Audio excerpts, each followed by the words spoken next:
Hey there, this is Mrs. Cager again for our final recording for the research paper project.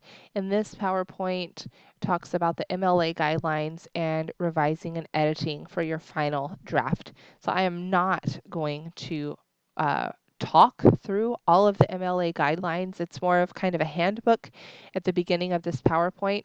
But we will briefly go through those slides. And again, those are things that you can go back and reference as you're ready to format your paper, and we'll spend a couple of minutes at the end just talking about the revising and editing process before you submit your final draft. So the MLA guidelines for this paper are that your paper must be typed. You want to use a size 12 font in either Times New Roman or Arial. You want 1-inch margins on all sides of the paper. Your paragraphs lines will be double spaced. You'll print on one side of the page only. This doesn't really apply to us because you're submitting a digital copy.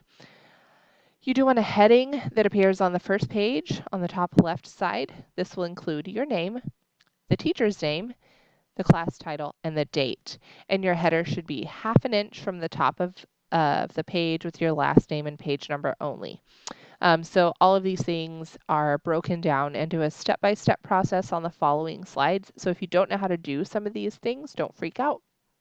They're broken down for you. This is using Microsoft Word. So you will want to open up your paper, have it typed out in Word, and then go through this PowerPoint step by step to make sure that your formatting is correctly done. So this first slide talks about margins and heading. It tells you where to find that in Microsoft Word under page layout. You go to margins, and then your heading you will type up on the left hand corner of your first page. So it will have your name, my name, your English course, and then the date. In order to set a header, you go to the Insert tab and click on Header, and then you just type in your last name and the page number. You'll set it to Write Justification, and this will automatically number the pages for you with your last name on all of your subsequent pages. See, we use these little pictures here, header, page number, all of it. It's pretty self-explanatory, but this does walk you through step-by-step process.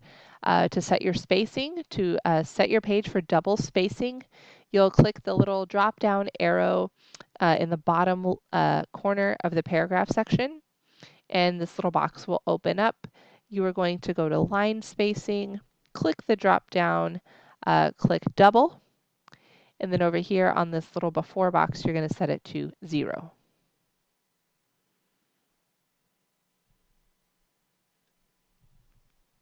And then this is what it would look like. Your first page will have your 1-inch margins, your heading in the top left-hand corner, the title of your paper. You'll have your header, your last name with the page number, and then here will be your writing, double-spaced. Okay. For your title, I want you to think through your title. I don't want you to tell me that it's an essay or a research paper. I know that. Neither of those titles tell the reader anything. These kind of vague titles don't really indicate anything about your claim either, and we don't want to have a question as a title. So think of a catchy title that informs your reader, and your reader really knows what you're going to be talking about by reading your title. The next few slides walk through how to cite sources within your research paper. So for instance, there's a quote here in the paper. The introductory phrase introduces the quote. I say, okay, according to the CBS News journalist, so I know it's coming from CBS News. I give the quote, and then the quote is followed by this in-text citation. It is in parentheses outside of the quotation marks, but inside the period. You would put the author's last name and the year. If I put the author's last name in the introductory phrase, I don't have to put it in my in-text citation. So if I said, according to Castillo, children who were bullied were twice as likely to have problems, then I wouldn't have to put Castillo again at the end. I would just put the date in parentheses. And it would look like this.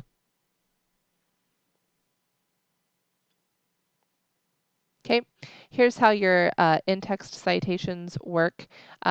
The in-text citations are really just a way to direct your reader to your works cited page.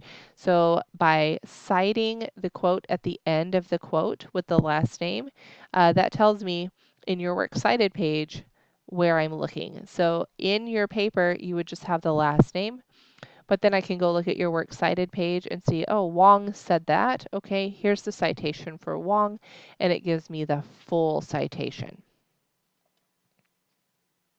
Okay, here are your works cited basics. Again, walks you through the steps of how to set up that works cited page. All of the ways to fix your indentation. This is what it would look like. This is the last page of your research paper. This is not a separate document. This is the last page. So then the next question is always, well, how do I know what to put in my citation? I don't know how to do that. Lucky for you, you live in an age of technology where there are fantastic tools right at your fingertips. Citation Machine is a website that's very helpful. You can also just Google other online works cited generators, and those are super easy ways where you just enter the information and it gives you a citation. You always want to make sure that you choose MLA for this class. Citation Machine is pretty easy. It automatically generates citations for you in MLA style if you click on the MLA button. Then make your selection from the list of search results and then edit your information and create your citation. Spend some time working with Citation Machine if you want to kind of practice with it, but it's really helpful once you figure it out. Automatically spits those citations out for you. So, for instance, if you found a website that you wanted to use, you would click on Website, and then you would click Manual Entry Mode.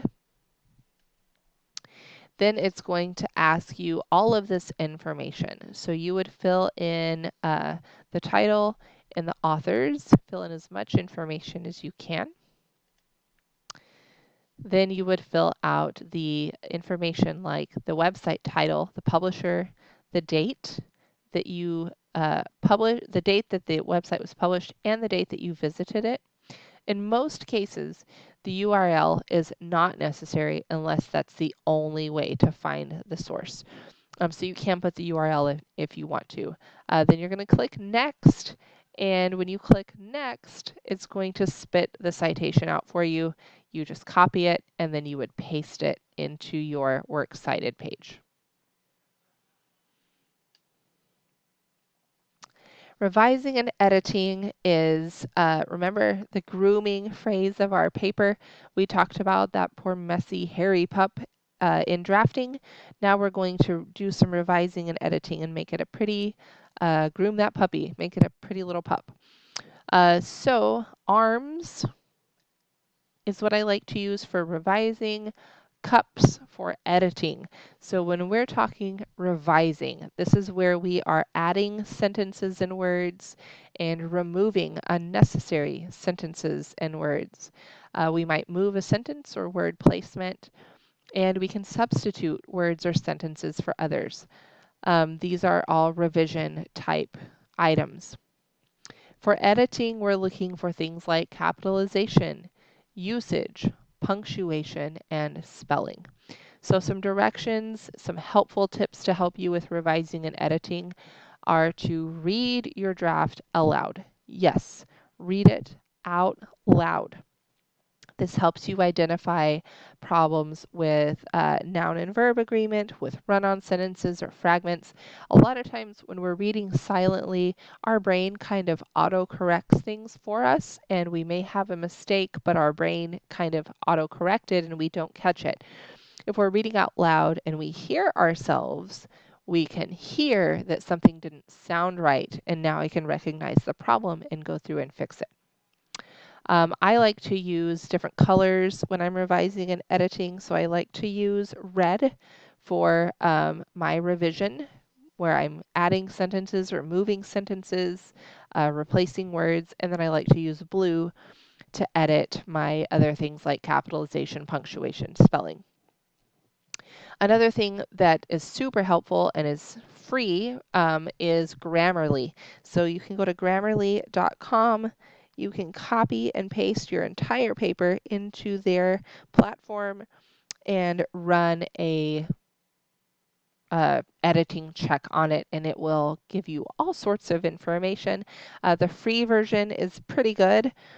You can pay and have a lot of advanced things looked at, but it's not really necessary. The free version works just fine for basic revising and editing. So the last thing I would say is to go through this checklist before you submit your final paper. Go through every item and make sure that you have those things checked off. If you're missing something, then you want to go through and fix that before you submit your final draft. So it's a pretty lengthy checklist, just to kind of walk you back through the process and make sure that there's nothing that you're missing.